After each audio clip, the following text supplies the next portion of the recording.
Bismillahirrahmanirrahim. Bentar. Ini.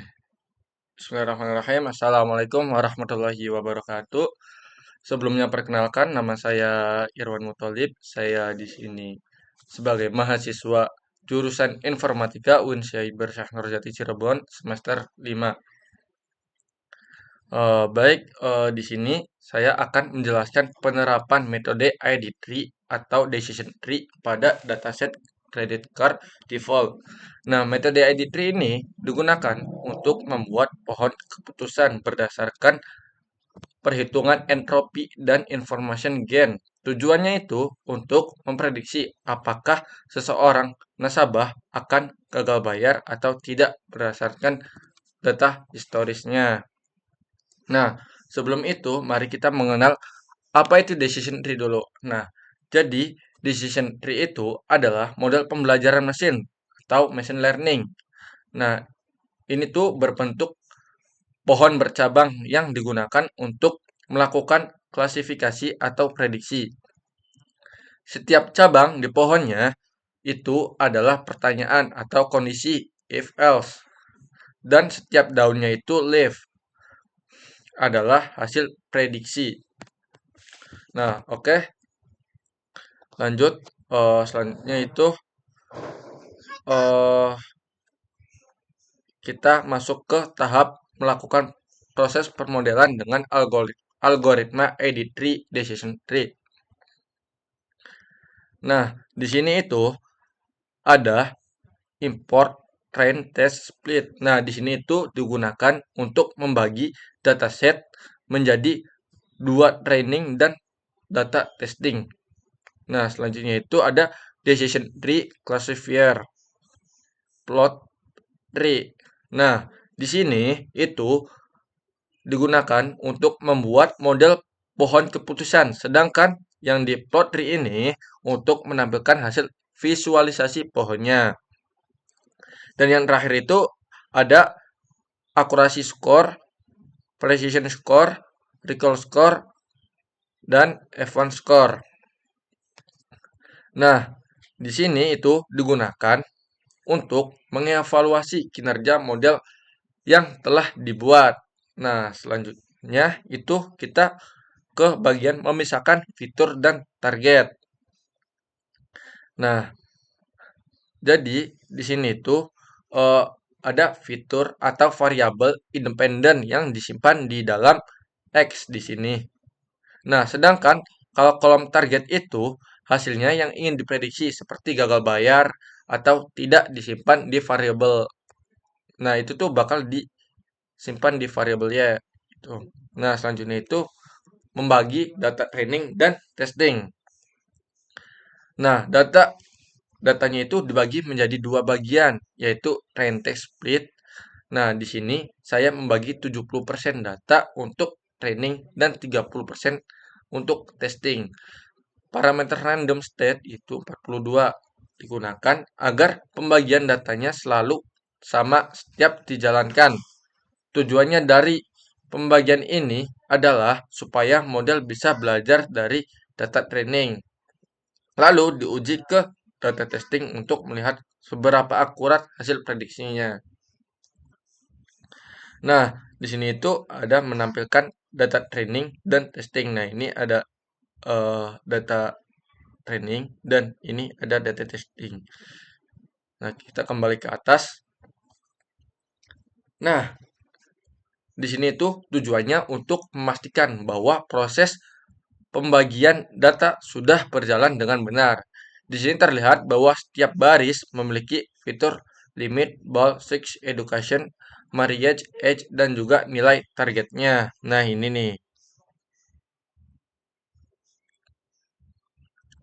Nah, sama inilah nilai targetnya. Nah, di data training akan digunakan untuk melatih model ID tree, sedangkan di data training itu nanti akan dipakai untuk mengevaluasi hasilnya. Nah, ini ada hasil-hasil dari menampilkan data training dan juga ada menampilkan hasil data testing. Nah, selanjutnya itu ada di penerapan algoritma. Nah, pada bagian ini saya mulai membangun model menggunakan algoritma decision tree dengan metode ID3. Di sini saya menggunakan decision tree classifier. Nah, dan secret learn. Nah, dengan parameter creation ini atau entropi, penggunaan entropi itu berarti kita memakai konsep information gain yang merupakan inti dari algoritma edit tree. Nilai random state 42 digunakan agar model konsisten setiap kali dijalankan. Kemudian, model ini saya latih menggunakan data training melalui function fit agar pohon keputusan bisa terbentuk berdasarkan pola dari data.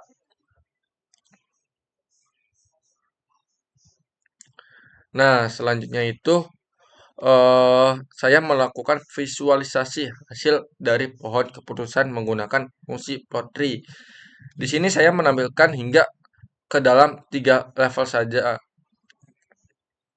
Nah, supaya lebih mudah dibaca. Nah, untuk warna biru ini menggambarkan kelas nasabah itu tidak gagal membayar. Nah, sedangkan yang warna oranye ini menggambarkan gagal bayar. Nah, untuk cabang yang pertama muncul di pohon menunjukkan variabel yang paling berpengaruh dalam hasil prediksi seperti pi 0 ini. Nah, visualisasi ini membantu kita memahami pola pengambilan keputusan dari model ID3 yang telah dilatih.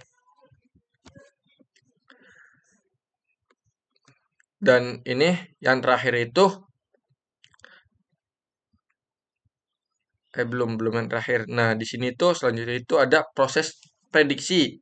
Setelah model selesai dilatih, nah tahap berikutnya itu adalah melakukan prediksi. Nah, jadi di sini saya menggunakan model decision tree untuk memprediksi hasil dari data testing. Nilai prediksi tersebut disimpan dalam variabel ini, dari variabel ini nih. Aduh, nggak bisa diblok. Nah, ini. Nah, yang berisi nilai hasil klasifikasi nasabah apakah gagal bayar atau tidak bayar gitu. Dan yang terakhir itu ada proses pengukuran prediksi. Nah, di sini saya menggunakan 4 numerik nih, yaitu ada akurasi, presisi, recall, dan advance score. Nah, di akurasi ini untuk melihat seberapa banyak prediksi yang benar-benar secara keseluruhan dan rata-ratanya itu menghasilkan sebesar 71,94%. Nah, ini selanjutnya tuh di presisi. Nah, di presisi ini untuk mengukur ketepatan model dalam memprediksi gagal bayar. Nah, nilai rata-ratanya itu yaitu 39,771%. Selanjutnya itu recall. Nah, di recall ini untuk melihat kemampuan model dalam menentukan semua data gagal bayar. Nah, nilai rata-ratanya itu yaitu 40,05%. Dan yang terakhir itu ada advance score. Nah, di sini itu untuk melihat kemampuan model dalam menentukan semua data gagal bayar. Dan rata-ratanya itu yaitu 38,34%. Nah, mungkin itu saja yang bisa saya jelaskan. Kurang-kurang lebihnya mohon maaf jika masih banyak kesalahan, kekurangan, atau semacamnya itu.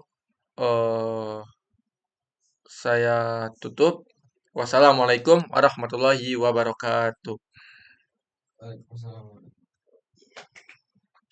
Mana coy ini berhenti berekam ya? Berhenti berekam. Hah? Berhenti berekam. Stop.